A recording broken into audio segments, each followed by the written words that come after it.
Hey, caregiver family. I am so grateful that you've chosen to listen to this episode of the My Favorite Girl Caregivers Corner podcast. If you've listened to the podcast before, I'd like to welcome you back for another care inspiring, empowering, and strengthening episode. If this is your first time listening, then I welcome you and I thank you for clicking on that play button. Listen, if you haven't done so already, take a moment now to subscribe to the podcast from whichever platform you are listening on. Then go ahead and share it with your family and friends, especially those you may know who are serving as caregivers. And as always, I'd like to take a moment to thank those who are always following me, following my caregiver journey with my mom, who I affectionately call my favorite girl on my social media platforms. You too can also follow me on social media. You'll find me on Facebook and Instagram at My Favorite Girl and Alzheimer's, on YouTube at My Favorite Girl Caregivers Corner Podcast, and on TikTok and at My Favorite Girl in Alls. The mission of this podcast is to bring inspiration, education, resources, and strength to caregivers so you can keep going, keep pushing, keep loving, and keep caring. Y'all, I know it's been a while since I've dropped a podcast episode, and as the saying goes, life just be lifing. And so, after experiencing a devastating loss and being a solo caregiver now, those of you that have listened to the podcast before, you all know that my youngest one, who was here with me, she still comes over, but she is actually graduated now and she's on campus. So I'm really a solo caregiver now. And so empty nester, all of that, all at one time, and also working a full-time job. So yeah, it's been a whole lot. So with all of that going on, life kind of forced me to take a moment to step back, gather myself, and regroup. And sometimes you just have to do that to make it even better. So I'm excited to be back with you all, and I'm actually looking forward to the podcast going to the next level. I have some wonderful, wonderful guests that are lined up for you for the next couple months, and they're going to be tuning in. They're going to be joining us, and I know that you're going to be greatly empowered and inspired as you serve in caring. And so got that coming up real soon in the next couple of weeks. So y'all stay tuned in. Make sure you come back and listen to the podcast. We are back on, and as they say, pop it. So enough of that. We're going to go ahead and get into today's conversation. My guest that I have with me on the episode today, I met her this year, back in February, at the 2024 Alzheimer's Association rally in Tally, held right here in Tallahassee. And if I'm not mistaken, and she'll correct me when she comes on, but we were actually having lunch. My daughter and I, we were having lunch, and she passed through, and we just kind of started talking, and I invited her to sit down and have lunch with us. And while we were talking, I was just asking, and what brought her here, brought her to rally, and she began to tell me about just not just why she was there, but the lengths that it took to get her there. And I was so moved by her story.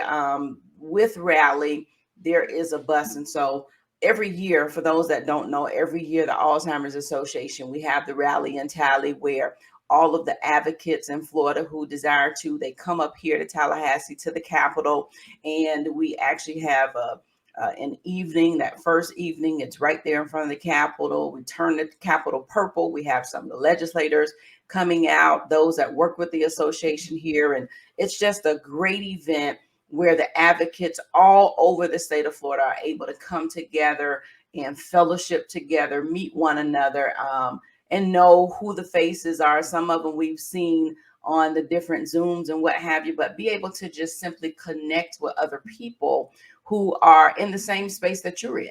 And so, the second day we go up and we actually meet with the legislators and we talk about the different bills that we have going up during session. And so it's always a great time. And so she was here for that. And with that, with Rally, there's a bus. The Alzheimer's Association usually has a bus, and I think the bus is usually there's 2 points where the bus will meet people who want to ride the bus up, and it's down in South Florida. And then I believe the other drop was in Orlando, Gainesville area. But at any rate, she lived in an area where the bus wasn't coming through.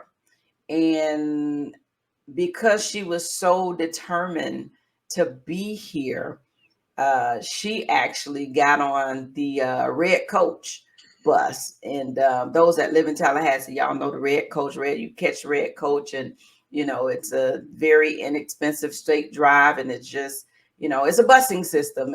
But she was determined to get here. Took the red coach, got here in Tallahassee, not knowing anybody here in Tallahassee. Called an Uber, and Uber picks her up, and then Uber drops her off a little bit beyond where she was supposed to be. She ends up walking to her hotel, and I hope I told that story absolutely correct. But all of that, I was so moved by it, and probably more so because we sometimes will go to those type lengths when it's our family, when it's people that are blood sometimes, but rarely do people do that type thing for a friend. And so I was just absolutely blown away by it. I love it, absolutely love it. And so this is who my guest is. So I'm going to give just a brief introduction of her. Her name is Andrea LoPiccolo. I hope I said that. I practiced that, and I probably still jacked it up. But anyway, Andrea, she is a naturalized U.S. citizen from Porus, Manchester, Jamaica, and a past student of Homewood Technical High School.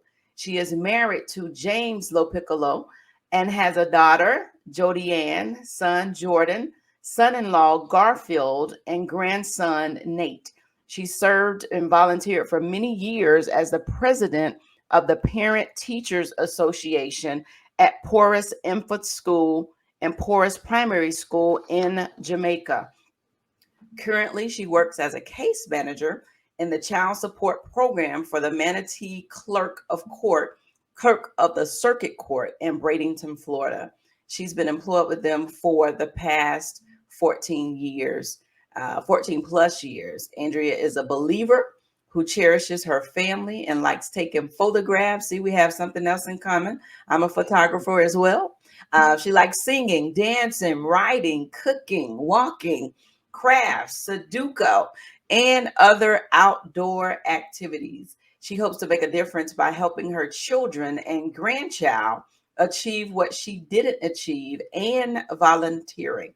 Andrea, welcome to the My Favorite Girl Caregivers Corner podcast. Thank you.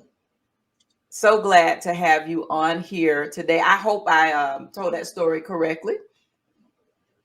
Yes, you almost told it correctly. All right, The it, fill in the part that I it's messed up. it's the red coach dropped me somewhere that was very dark, so I had to actually walk from there to get into the lighted area to get my Uber.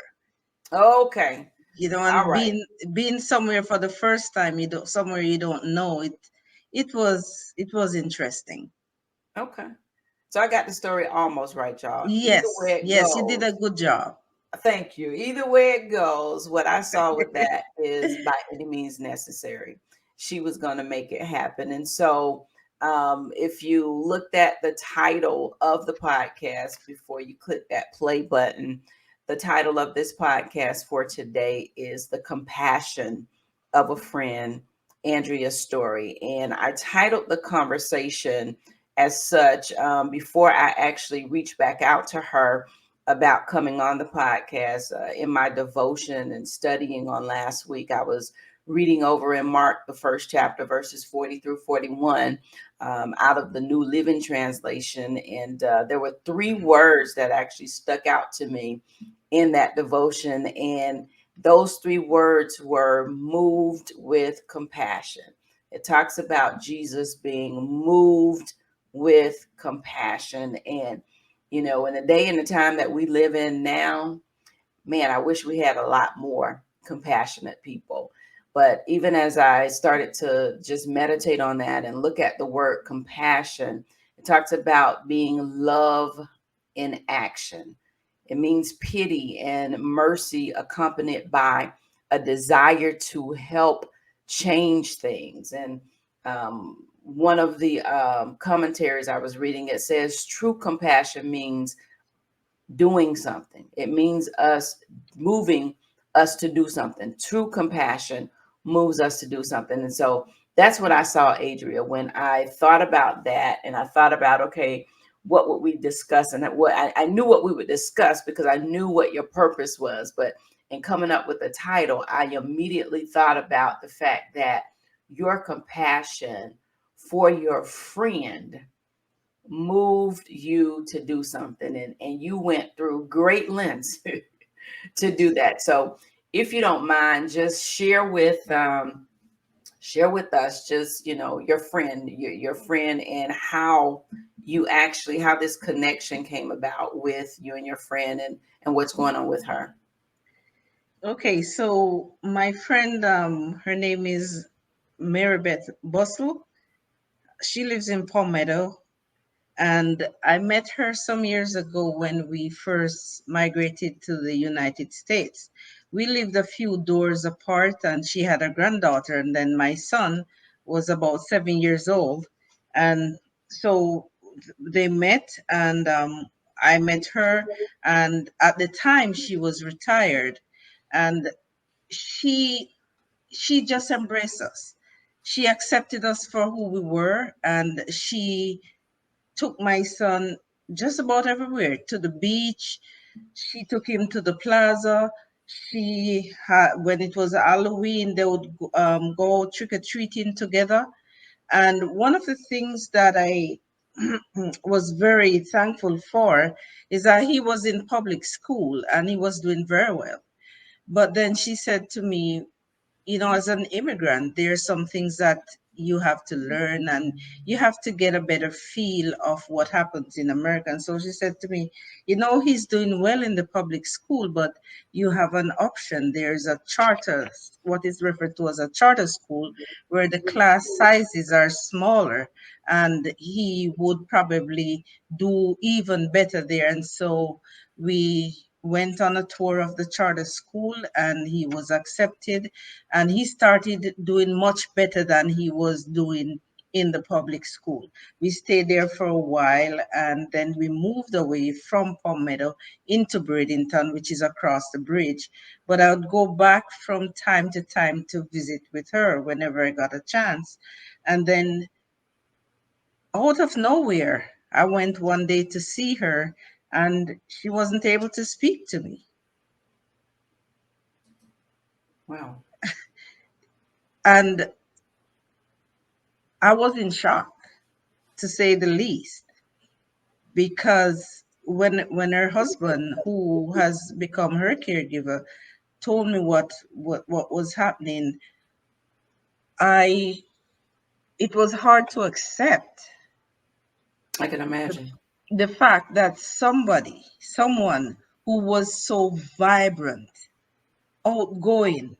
We could sit and have conversation whenever I drop in to see her. We would sit and have conversation, sometimes over a glass of lemonade. And she was always busy. She was always doing something. And like I said before, she was retired at the time. She was a dental hygienist. When we came here, she was retired. But based on her involvement with community, she was leading the Manatee Players. She was with United Way. She was with Manatee Glens, and she was with the County Girls Club. And she was actually the first director of the Kiwanis Club of Bradenton Foundation. And for you to meet somebody and know who she was, and to experience all that she has done and all that she is, and suddenly she could not speak to me anymore. I felt devastated. and Yeah. and so I went online and I found out about the Alzheimer's Association, and I started doing the fundraiser for the walk in Sarasota and Alzheimer's walk in Sarasota. And that is where I became involved with the Okay. association. Okay. So how long ago was that? Well, the first walk that I did was in 2022. I did the first fundraiser and walk in 2022. I I'm not quite sure. I think it might have been during that year that I found out, or a little before that. And then I did the walk in 2023 as Okay. well. So And I'm was getting this during COVID that you just weren't able no, to, no, no, it no, was no, no. It wasn't during COVID. It okay. was not during COVID. It was. I think it might have been after COVID Okay. or before. So and I'm asking that because I know, you said that you went to see her and all of a sudden she couldn't speak. So Yeah, was yeah. it What during the time happened that is COVID that that you weren't able to see her? you know, Priscilla. What happened is sometimes you're busy, so you pop in whenever you can. Right, But right, for me, it wasn't really a long gap. So it's not that we saw her. I saw her every day, right, right. but I'll go in like probably in a month would pass and I don't see her, and I would pop in whenever I can when I get a chance to visit with her. But the fact is, I didn't realize that is how quickly things could happen when it Gotcha. comes to Alzheimer's dementia. Yeah. And it's, I mean, with my mom, she can still talk, but I don't you understand some of the things she's saying, but like with some conversations, I have no idea. Like she just has her own conversation, and I just, I go into that world with her, and I still have the conversation, but I don't know. But she can still talk, so I can only imagine what that's like if I were to walk in her room or she comes out or what have you, and there's absolutely no conversation. Wow. Wow, Yes. I can understand how devastating that could be for you or is for you. Is she older? I know you said she was retired. So is she older? Or Yes, was she's a little older, okay. but she like I said, that she was full of life, Yeah, full of yeah, yeah. energy, Yeah. you I was just know. wondering because I know that there's still some, right now and even before there have been some early onset. So I was just wondering what that age was. But yeah, absolutely to be full of life and then all of a sudden and that's how unfortunately this disease happens a lot of times. It's just and you look at somebody who, I have in my mom's room, my mom was a professional tailor and she had an alterations business. And so she has always, I mean, people have always been around, flocked to her. She knows a lot of people know her. She's fixed clothes for some of everybody. And so there's a picture in her room that one of the guys that used to work, she had a alterations business inside of Burlington Coat Factory here, and one of the guys there started doing photography. And so he put together this collage of just different pictures of her fixing clothes at her sewing machine, just about maybe 10 pictures. And it showed, I had that picture hanging up in her room. And just the other week, I just kind of stood there and looked at the picture and, saying to myself, like, man, if I could get back one of those days, just one 24 hours of those days, it would make such a difference. So I definitely feel you, when you say that, and being somebody who, as you stated, embraced you when you got here. That's a friend, right? That's a close Yes, friend that you made yes, when you were here. Makes me think of like my mom and my grandmother who, my mom took up with my grandmother when she first moved down to Central Florida. And that's how our relationship started. And my grandmother wasn't blood to me, but she was my grandmother. As I say, she was my grandmother by love. And so those connections, that is, and it's painful, right? It is very painful to watch somebody that you love, even going through the stages of Alzheimer's. It can be extremely painful. And so, even with that, for you, even at this point, I know, you're not her caregiver, but I'm sure that No, you're in contact with her husband and those that are caring for her. But even as far as that friendship is with her and her living with dementia, um, what are some changes, or I don't want to say changes, but of course the friendship changed, but even in that, what are some of the things that, yes, they've changed, but then there's some things that are the same as far as connection? you mean connecting with her? Yes.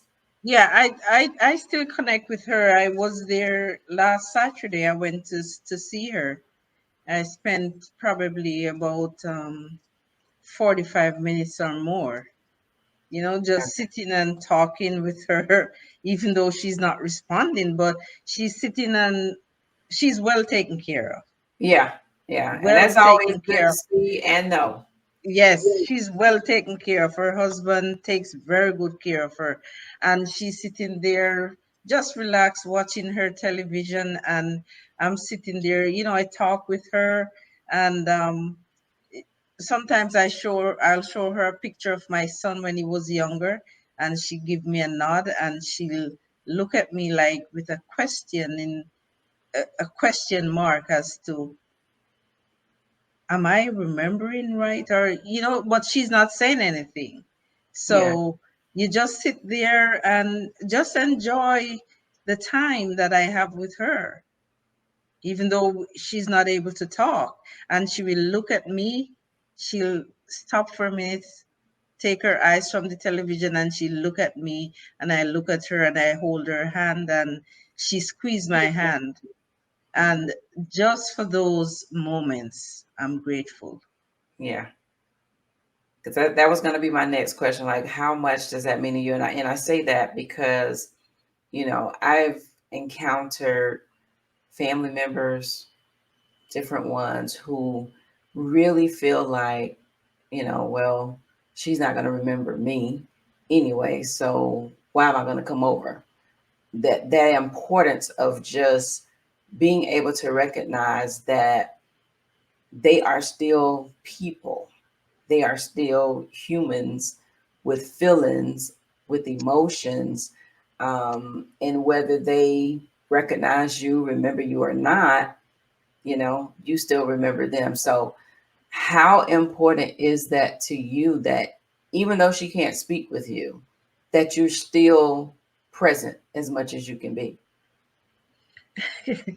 It's important to me because, like I've said before, and you've mentioned it, it's the embrace that she gave us when she met us, people she didn't know.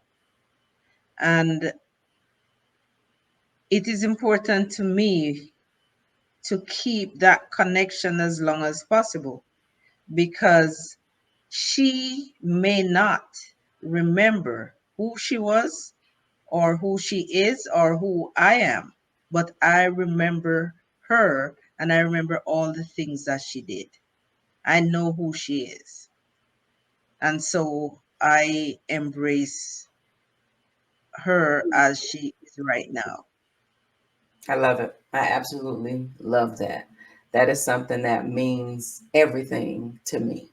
I said the same thing, with my mom and other people that I encounter.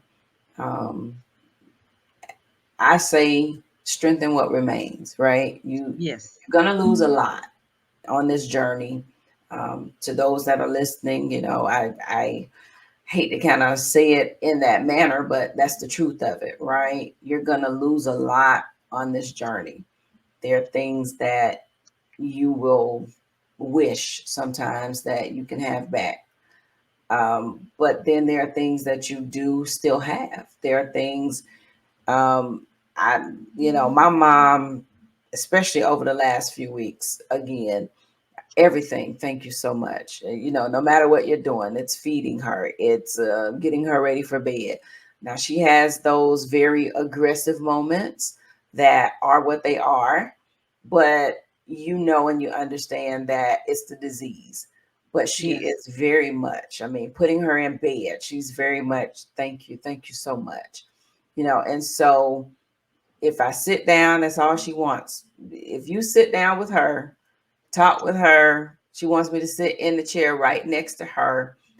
That makes her world all right.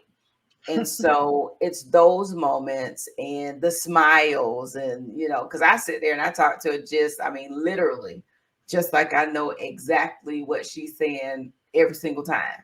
And she'll laugh and I'll laugh. And, for me, that is being able to strengthen that part that remains, being able to find that happy spot in the middle of sometimes, sad spots, sad moments, right? And so, um, you know, I I love, again, the way that you just, determined to, like, no, I'm going to learn everything I can because this is my friend. This is somebody who I love. This is somebody that I care about. And so I am going to learn everything I can about this. And Yes, so, and go and ahead. what it is also is that to get that feeling and to have that feeling where somebody is taken away from you with that disease so quickly. I want to understand more about it. What can I do to help? What can I do to inform others, to help to educate others, so that if it might happen to a loved one or just a stranger, they're better equipped to deal with it, because it is a hard blow. Yeah, And you have to accept it, but in the same breath, it is very hard to deal with. And so I want to learn as much as possible. And if I can reach somebody else, even one or two persons along the way, it will make a difference. yeah. And that becomes one of the most important and key things, being able to understand, because, you know, like you said, it's a hard blow.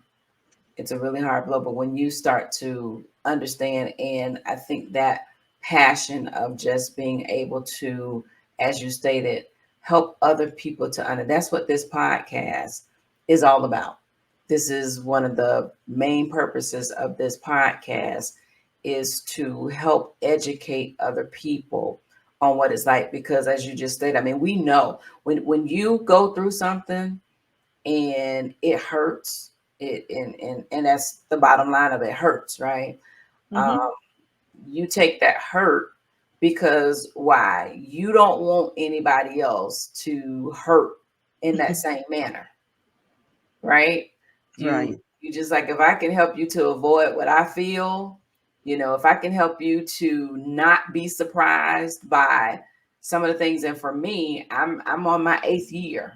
This is 8 years, and there are still some things that I am surprised by. There are some things sometimes that happen that my mom does or doesn't do, rather, that can be a blow to you, right? So I know one of the things in your bio that I read, it says that you are a believer, right? Yeah. How important, if you weren't a believer, um, would you even be able to do what you do, right? I think it's the faith that we have that helps to sustain us in these moments too, right? So how Yes. important for you is your faith even in this situation? Well, like I you said, I'm a believer, and to be honest with you, I I I wonder what it would have been like if I wasn't a believer, because it is that faith and that relationship. I'm not perfect, but it's that relationship that I have with Jesus Christ that allow me to face not just that, but several other things. But in this case, to face it and say, wow, anything can happen at any time. But I cannot change what has happened. But with my faith and my trust in the Lord, then I can stand and accept her as she is now, knowing who she was before. And I can stand and try to learn as much as possible, so that if you never know what happens down the road, if a relative, another friend, or even strangers along the way, you're able to relate to them, you're able to pass on the knowledge that you have and to assist with the whole situation. Absolutely. And I, for me, when people ask me, how do you do it?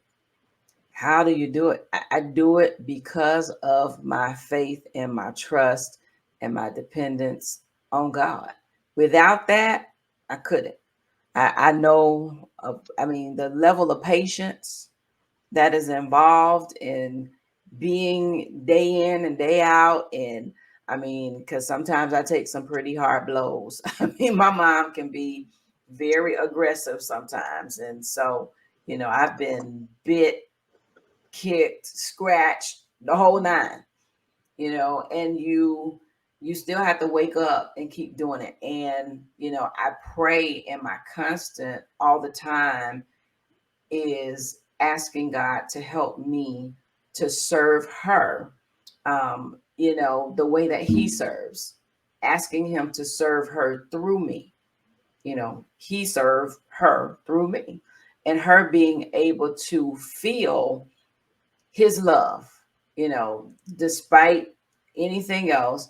And that's important to me. I often say, and I said it earlier, it's serving to me. It's being able to serve her the way that Christ serves us, the way that, His love, being able, that's important to me, that even in the state of mind that she's in, because what I've learned on this journey, on this process, is she may not recognize a lot of things, most things. She doesn't even recognize me as her daughter. She thinks I'm her mother.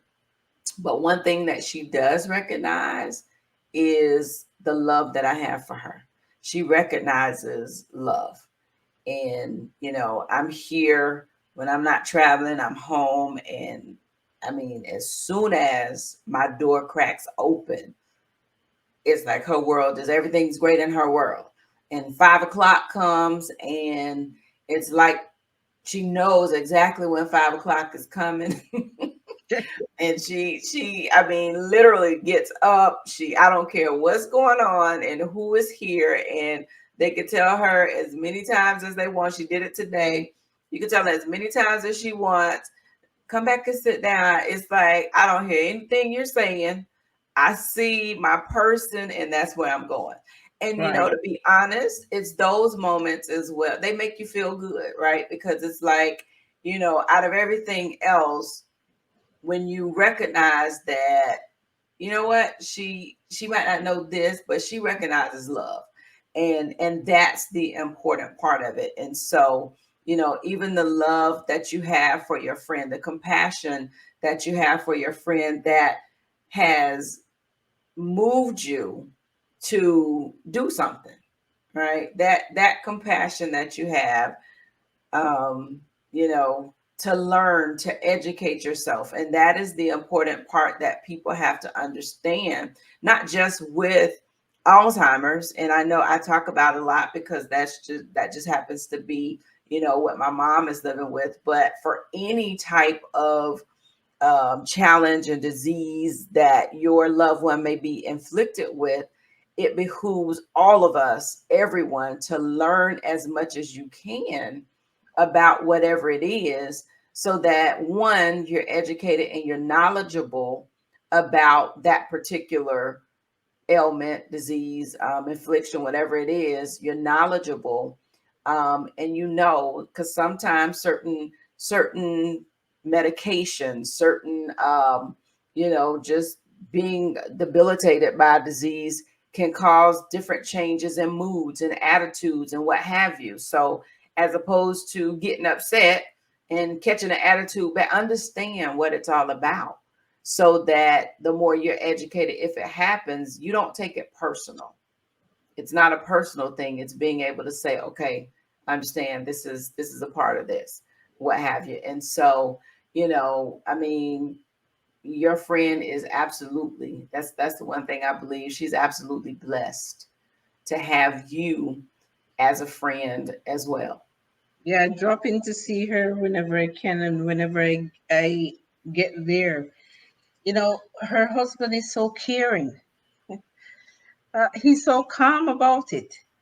I mean, I've met through the association, I've met caregivers like yourself and some others when I was at the rally in Tallahassee. And when I compare everything and everybody, I realized that it seemed like an impossible task, but the attitude and I guess the faith and the trust in the Lord. But I guess when you have a relationship with Jesus Christ as caregivers, because I'm not a caregiver, but when you guys have a relationship with the Lord, He leads you on that path and you have some form of comfort. Because when I walk into that home to see my friend, her husband is, it's as if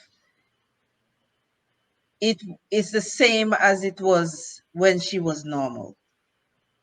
That's the And that's way good. he takes care. I watch him folding her clothes. Um, he's an amazing caregiver.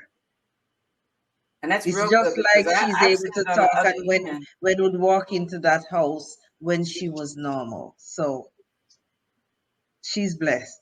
And that is the truth. I've seen it on the other end where spouses, they walk away because they would just rather not deal with it, you know. And so that by itself is, like you said, that is a blessing. Priscilla, I'm not sure how long they've it been is married, but it is amazing because I'll share this. It's not something that is that I think I cannot say, but I'll share this. When I went there on Saturday, last Saturday, I rang the doorbell like 2, 3 times. I said, okay, I'm gonna ring it a fourth time. Nobody answered. Okay, so I figured nobody was at home. So I got in the car and I reluctantly left. I said, Lord, I'm not sure when I'll have the time again to come and see her. But I left. So on my way, I was at a red light and I sent a text to say I came by the house, but I rang the doorbell. Nobody answered. I guess nobody's home. And he sent me back a text and he said to me, he said I was taking her to the bathroom. oh, And that is how important it was to him. He would never disrupt whatever he's doing to look after her to come and answer that door.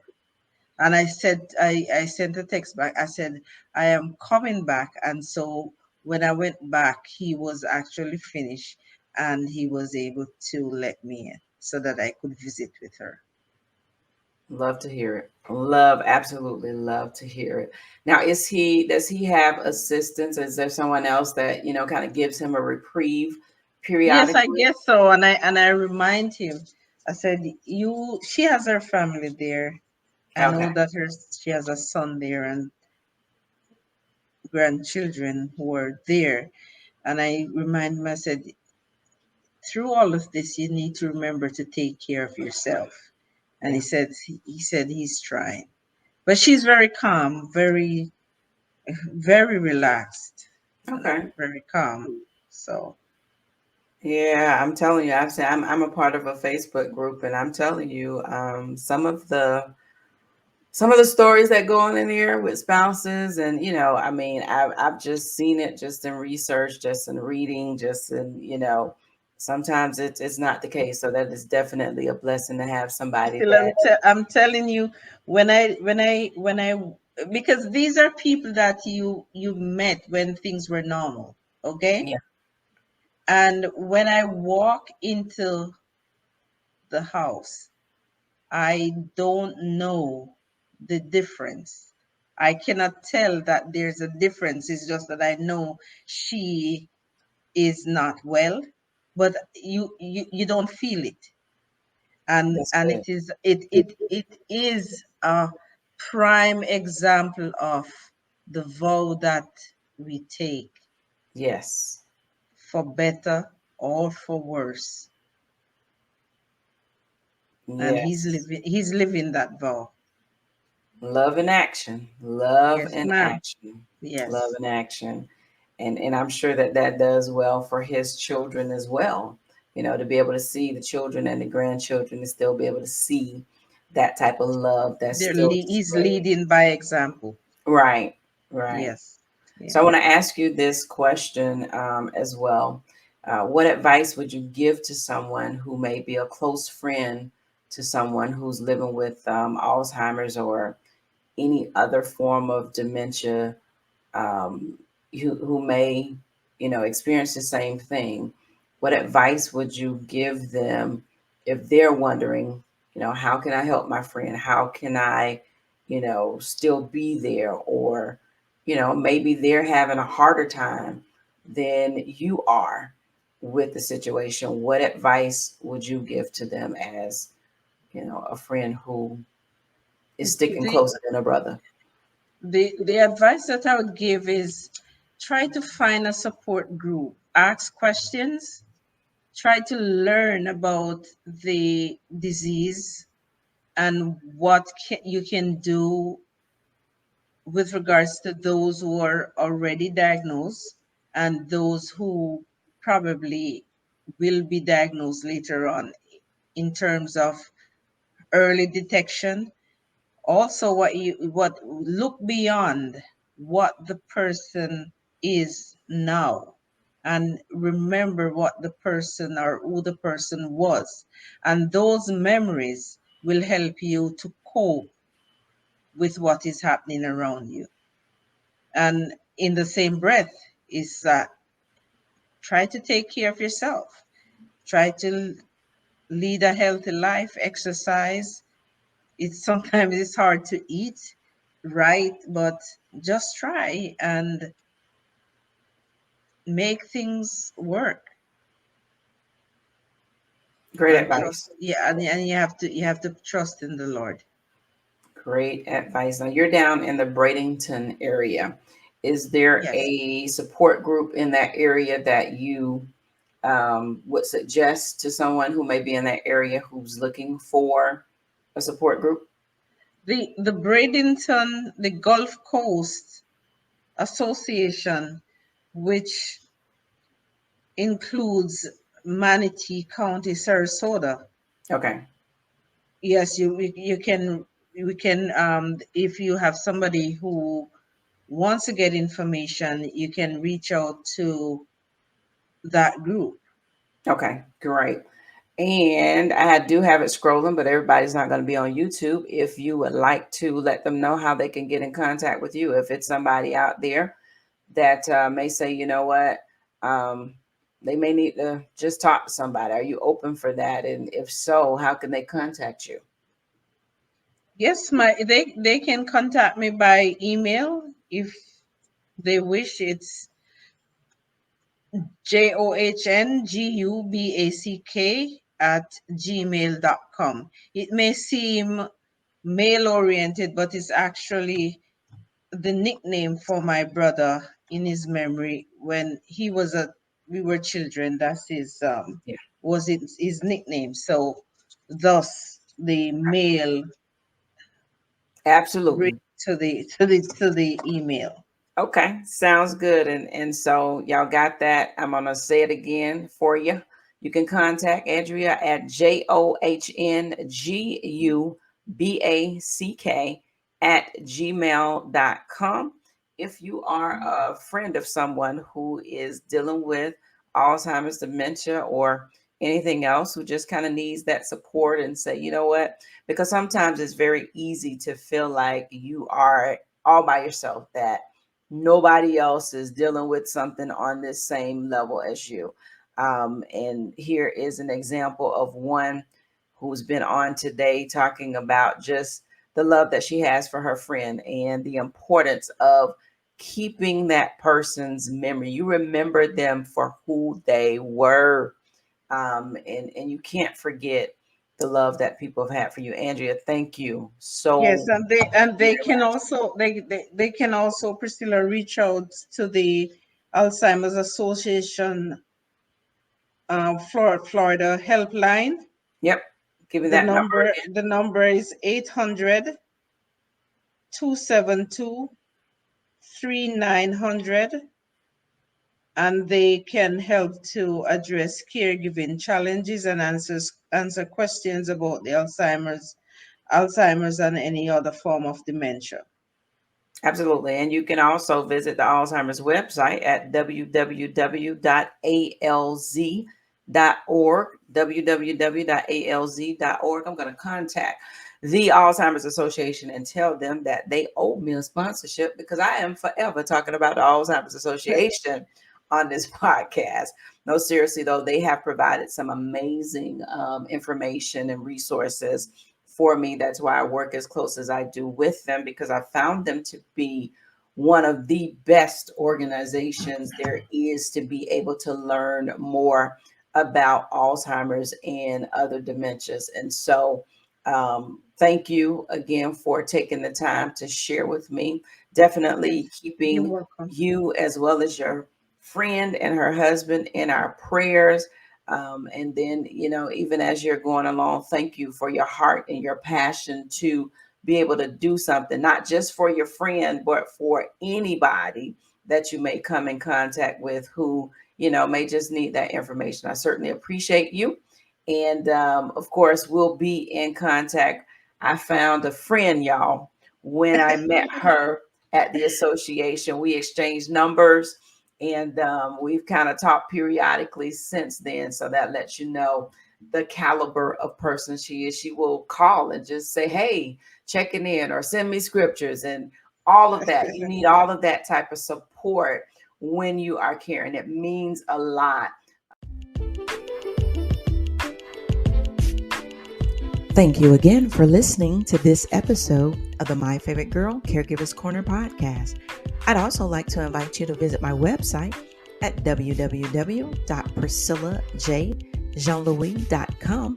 There you'll find more information about me and my journey with my favorite girl. There's also the resource spot where you'll find many resources to help you as you are on your journey. Hey, stay connected, and remember, no matter what, keep going, keep pushing, keep loving, and by all means, keep caring.